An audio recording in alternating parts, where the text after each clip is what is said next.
идея построить или цель построить мечеть, она еще появилась давно, 20 лет назад у отца нашего, Наримана. Он хотел построить, но рано как бы ушел из этой жизни.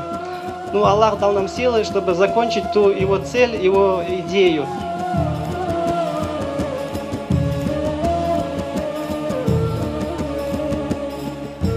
Bugün bunu bekleyenler pek çoktur Perikop'ta. Bu caminin bitmesini görmek isteyen ve namazını kılmak için arz edenler.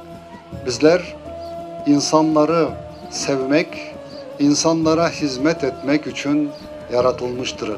Başka türlü yollar için değildir. Kıvanç ve sevinç duygularım taşı yüreğimde. Rabbimizge sonsuz şükürler olsun. Bizlerge bu kunumuzni gösterdi. Bizlerge bu camimizni nasip etti.